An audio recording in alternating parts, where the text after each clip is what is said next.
So, who is the greatest man or woman of the 20th century? We have the usual suspects. We have Winston Churchill, maybe Mahatma Gandhi, maybe Martin Luther King, maybe Nelson Mandela. The thing is, I think all of these folks were great. I have my reservations about a couple of them, which we don't need to get into. But there's no doubt that they played a pivotal role for their countries. But I want to talk about the theory of history itself, and I'll explain to you why the person I'm going to talk about in this podcast is probably the greatest man/woman of the 20th century, if not one of the greatest of all time. The theory of history I want to talk to you about is you have the forces theory of history, where there are economic forces, social forces, geographic forces that happen, and history happens as a consequence of these forces. And then you have the great man theory of history, where great men or women, through the force of personality and strength, are able to mold history in the direction that they desire. Now, usually it's a combination of both. It's very clear that, say, for example, for Gandhi, I'll just take Gandhi for an example. I think the First and Second World War had completely impoverished the British Empire. They were struggling to hold on to their colonies. So yes, Gandhi did play a role in India's independence from the British Empire, but it would have happened anyway with or without him, and there were plenty of other forces going on enabling that. So while Gandhi is a great man, he was simply moving on with the tides of history, the forces, as I said. So that's one example. But the person I'm going to talk about, he just went against. There are no economic forces, there are no natural factors, there is nothing in history, in geography, in economics that suggests that he should be able to pull off what he did. But he did. He is truly a great man of history in every sense of the word. And the chances are 99.9% if you haven't heard of him. His name is Kuan Yew, and I'm going to get right into his story. Whoever governs Singapore must have that iron in him, or give it up. This is not a game of cards. This is your life and mine. I've spent a whole lifetime building this. And as long as I'm in charge, nobody's going to knock it down. So I'm going to begin the story, as I always do, with somewhere a little bit different from the person we're talking about. I'm going to bring a little bit of myself into it. The year is 2004. I have just finished writing my competitive exams, the A-level exams. Is it A or O equivalent? But the ones that you write when you're 18 in order to get into university.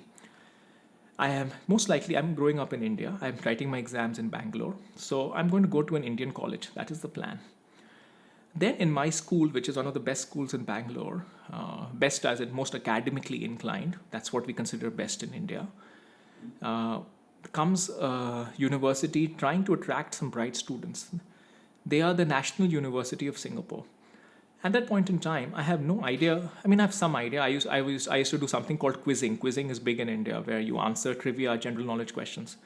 So I did know about Singapore to a little bit, but nothing much. I probably mixed it up with Hong Kong or China, as a lot of people in the West still do. Maybe not anymore, but at least 20 years ago, they certainly did. So they come and they entice us to come to Singapore to study. I couldn't care less, right? I didn't know what Singapore was. I didn't give it any further thought.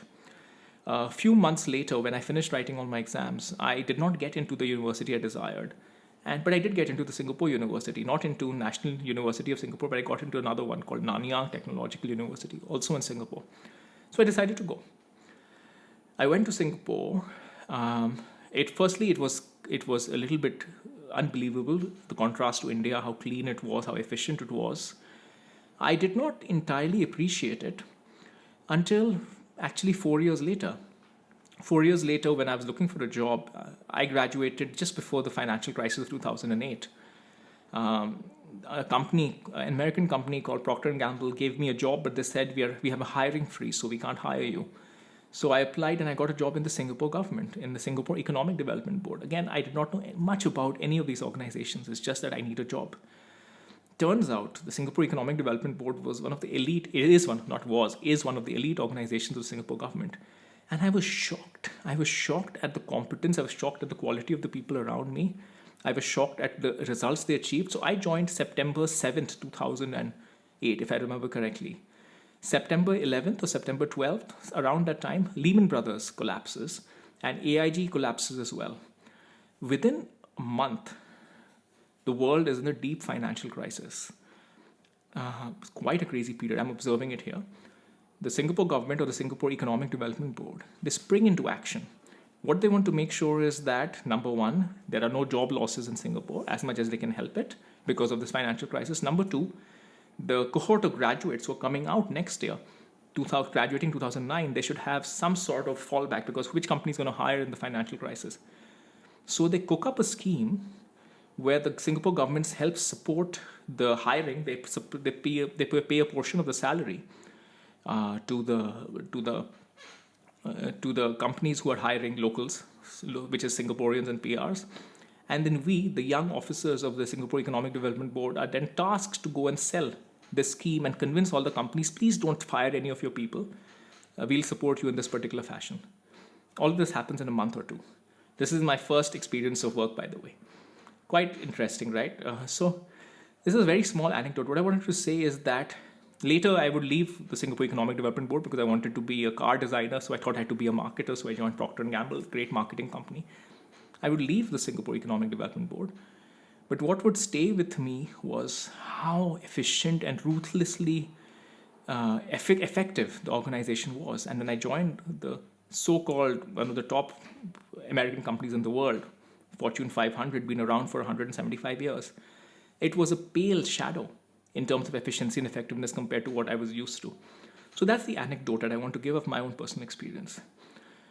Now, the story of this, how do you have this oasis in Asia? You have, sitting where Singapore is, you have Malaysia on one side. It's not a third world country, but it's not a first world country either. It's a second world country. It's somewhere in between. You have Indonesia, you have Thailand, and of course you have the massive India on one side. These are all countries, and of course now India has really emerged in the last 10 years. But at that point in time, if you look at the comparison set, you have basically the global south, the third world, and then you have Singapore, which is not just the first world, but it is the first of the first world. It is more expensive than Manhattan. I'm saying this in a way not because it's expensive for the sake of being expensive, but that's how effective, how premium, how ahead of everybody else it is. So how does that happen? Why has Singapore, this little tiny island, become what it has? Some would say, oh, it's a port, it's a very important port. Yes, it is, but there are many important ports out there. India has many important ports. So nothing to do with that. If anything, the country doesn't have water, it cannot grow food, it has no mineral wealth, it has no commodity wealth, nothing. There's no oil found underneath it like Brunei, which has made Brunei rich, or the Middle East. Nothing of that sort. So why has this particular country become so rich? Not just rich in the context of what's around it, but rich in the context of the world, and not just effective in context of what's around it, but in the context of the world. What happened? That is where you get into the great man of history. And that's where you get to Mr. Lee Kuan Yew. So Lee Kuan Yew was born in Singapore, which was then part of Malaya, British Malaya, in 1923. Born in a Chinese family, middle-class family, but very, very anglicized. He used to go by Harry, though his name was Kuan Yew. So just to understand the name, Lee Kuan Yew. Here, what you do is the surname is first. So Lee is the surname, Kuan Yew is his name. But he used to go by Harry, so he was Harry Lee for the longest time. He grew up pretty reasonable, good lifestyle. Then, of course, in the 1941-42, the Japanese invaded Fortress Singapore. Ironic thing is, in the 1940s, everybody believed that Singapore was this impenetrable British fortress. Nothing could ever happen to it. But it was invaded. And folks living in Singapore fell under severe duress due to the cruelty of the Japanese soldiers. Lee Kuan Yew himself almost died because they were basically rounding up Chinese men to take them and shoot them on the beach, and he just found an excuse to get out of it. Point is, all of this happens. He's a brilliant student. He's studying in the elite local institutions, but education, everything is interrupted by the war. Everything is delayed. And then, finally, after the war is over in 1945, he can resume his education. He's a brilliant student. He almost came first. Somebody beat him to it. We'll get into who beat him in a second. And then he goes to the UK to study law. He initially planned to go to London. Was it to study law? I can't remember exactly, but he planned to go to the London School of Economics, but he ended up going to Cambridge to study law because he didn't like London. didn't like the weather or something, or maybe the people, I don't know. So ended up in Cambridge. And that's where he graduated in 1950. So in 1950, he comes back to Singapore. Now, I want you to think about what you and I were doing 5 years after you graduated, after you finished your studies. So I finished my studies in 2008. 2013, I was just about to become a people manager in Procter & Gamble. I think it wasn't bad that I was going to start. I thought that my progress in first 5 years of career was pretty decent. I was going to manage a team of people. I was going to be earning probably close to twice the median income in Singapore. So I thought I did pretty well for my first 5 years of working. This person, Mr. Lee Kuan Yew, within 5 years of returning to Singapore from 1950 to 1955, he becomes the leader of opposition in 5 years. What happened is he joined a law firm. Then in his free time, he started pro bono representing all the trade unions, started doing an extremely good job for them, representing the underrepresented worker. And ultimately, he was able to form this political party with some of his other associates called the People's Action Party. And they had a grassroots support, again, because of trade unions, etc. By 1955, he becomes the leader of opposition. He's giving the chief minister, or I remember forgetting what the term is called. He's giving the head of Singapore a pretty tough time. All of this is going on. There's a lot of stuff happening in Singapore at the time because there's a little bit of interracial tensions. You have Indians, Chinese, and Malays. Malays, just to understand, these are the ethnic people of Malaysia. They're also there in Singapore because Singapore is part of Malaysia. The Malaysian mainland had a Malay majority. Singapore had a Chinese majority. There's that. Then there's the communist threat because all over the world, communism seems to be sweeping over, right? The Iron Curtain is sweeping across Europe at that time, as an example. So you've got that going on. Thirdly, Singapore is not a first world country. It is a third world country. You have slums. Where I live over here in Singapore, there are two interesting places. I live opposite the prisoner of war camp, the Japanese prisoner of war camp. But I also live maybe about a 10-minute walk from a slum. What used to be a slum, it's not a slum anymore. It's called Ho Sui. It used to be a village. It was a horrible slum, like what you still see today in Calcutta and Bombay. You had that in Singapore. So Singapore in 1950s, 60s, early 60s is nothing like what you see today. It is like, if you want to see that, just go to Calcutta today. It's going to be exactly like that. So that's what's going on. 1959, him and his party, they get elected. And he becomes a prime minister. So 9 years after finishing studies, he's become prime minister of the country. Quite a guy. You can already tell he is pretty ambitious. He's pretty strong. But the story doesn't really end there. Because what happens is 6 years later, and again, I'm not going to turn this into a detailed autobiography of Lee Kuan Yew. I really recommend the book. There is his book. There are two parts to it. There is the Singapore story, and there is from third world to first. One is covering his life from childhood till the independence of Singapore in 1965, and then 1965 till present day. He wrote the book in the 90s is the second book. Please read them. They're extremely good. They're sitting proudly on my mantelpiece. So what happens is, and again, I'm not going to go into the details. I'm going to give you some results, right? And again, I don't want to make this into all the details. Maybe I'll give 2 or 3. Let's go to 1965. Let's look at GDP per capita. And I'm going to look at 3 countries. 1965, Singapore's GDP per capita is $517 per person. Can't make sense of it. Let's look at Malaysia, 325. So Singapore is slightly better than Malaysia because Malaysia is a big country. Singapore is a city. Singapore will be slightly richer than Malaysia. But let's use the benchmark. Let's look at where the US is in 1965. The US is at 3,800, the GDP per capita. So roughly 7 times Singapore. 7 times. And remember, 1965 till today, 2024, the US has had quite a run, right? Most of the wealth in the world has been created in the US. China too in the last 20 years, but that just gives you a sense of where we're going to look at that sense. We're going to look at where the US is today, where the Singapore is today. So remember, US 1965, 3,800. Today the US is 76,000. So Singapore 1965, it is 7 times lesser than the US. It's $500. Today it is 82,000 USD. So from being 7 times poorer on a GDP per capita basis, it is now more rich on a GDP per capita basis than the US. 7x. That is not a joke. And that is the power of one man and the systems and the groups of people that he creates. That was Lee Kuan Yew. He was prime minister from 1959 to 1990. Transformed everything, transformed the city to become from a third world, slums, dirt, to the cleanest city in the world probably, became an economic hub, became a manufacturing hub, became the preferred choice of headquarters for most of the companies, became one of the financial centers of the world, became one of the top tourist destinations that you can go to. The list goes on and on.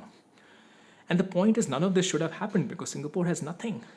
It has no natural resources. It doesn't have its own water. It's getting water sufficient because of lots of things. They recycle water, etc. It didn't have, pardon my French, it didn't have shit. But it got done through the force of personality, through the force of vision, through the power of one man. I want to conclude this podcast with a clip of Lee Kuan Yew, my favorite clip of Lee Kuan Yew. Actually, let me give you a small anecdote, one of my biggest regrets. So remember, I told you I worked in the Economic Development Board. So my mentor, when I joined the company, everybody's allocated a buddy. My buddy at the time, she said that, hey, I have an event and I'm forgetting whether I had a chance to go and I didn't go or whether I couldn't go. These details escape me. It's been 15 years. But she said, oh, I have an event where I have to go with Minister Mentor. So Lee Kuan Yew retired from the Singapore government, Prime Minister in 1990. Then he became Senior Minister. And then from around 2005-ish till his death, or maybe just before that, he served as Minister Mentor. So he's still working for the Singapore government. He was still working for the Singapore government when I was working for the Singapore government. I don't remember if I had a chance to go or I didn't have a chance, but I did not end up going where my buddy went. I'm going to call her name out, Becky. She went and yeah, she had an event with Lee Kuan Yew as Minister Mentor. Of course, he was almost 90, 2009. So he's 80, he's like about 86, 87 years old, still sharp as a tack. And she had an event. I would have also had a chance to meet Mr. Lee Kuan Yew, but I didn't, unfortunately. That's my one regret. When I was in the Economic Development Board, I did not get a chance to have an event with him. Anyways, that's what it is. I kind of make do because his house, 30 at Oxley Road, is about 1.5 kilometers down the road from mine. So whenever I run, occasionally I run past. That house is all boarded up now, but it gives me a little bit of a high to run where, there's greatness, right? You think of the great figures in history. Alexander the Great, for the folks in the West, who knows where he is? He's so far away. But Lee Kuan Yew, a great figure of history, seems very, very near. So that's one thing that I think of. In any case, the video that I wanted to end this with. This is a video of when, Singapore Airlines is considered one of the best airlines in the world. It just won it again. It's been winning that almost every year for the last 20, 30, 40 years almost. And it was built up as a very deliberate choice by Lee Kuan Yew and team. So in the 1980s, the pilots went on a strike. I don't remember the reasons. Maybe it was wages or something else. This is Lee Kuan Yew in the national rally talking about his approach to the striking pilots. And in that short 2 or 3 minute clip, I think even you, an external person who has nothing to do with Singapore, can understand why this is indeed one of the great men of history. All right. Check out the clip and I'll see you next time. I can tell you that when I met the SIA pilots, I didn't meet them on TV. I met them face to face. So 5 feet across the table so they can see me and see whether I'm still vigorous, able to campaign and take them on, whether it's worth taking me on. And I offered them 2 choices. Either you argue, you stop this intimidation, which is what it was, bringing SIA right down, disrupting services, ruining its reputation, millions of dollars worth of advertisements and sales ruined within a matter of 2 weeks. It will take many, many months to repair the damage. And I said, gentlemen, and one of the captains on the committee is a founder member of Mr. Chiam's Singapore Democratic Party. And I knew it. He thought I didn't. But I first announced elections on Sunday, then I met them on Monday, so that they know I'm ready to meet them during elections. I gave them a choice. Continue this, and I will, by every means at my disposal, teach you and get the people of Singapore, help me teach you a lesson you won't forget.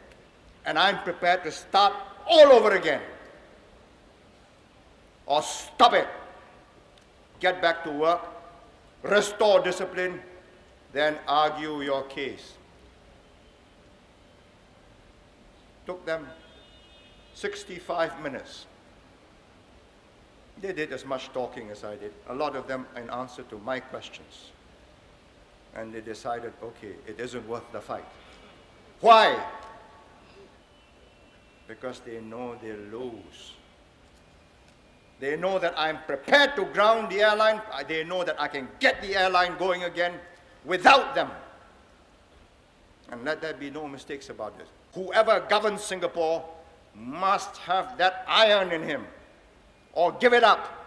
This is not a game of cards. This is your life and mine. I've spent a whole lifetime building this. And as long as I'm in charge, nobody's going to knock it down.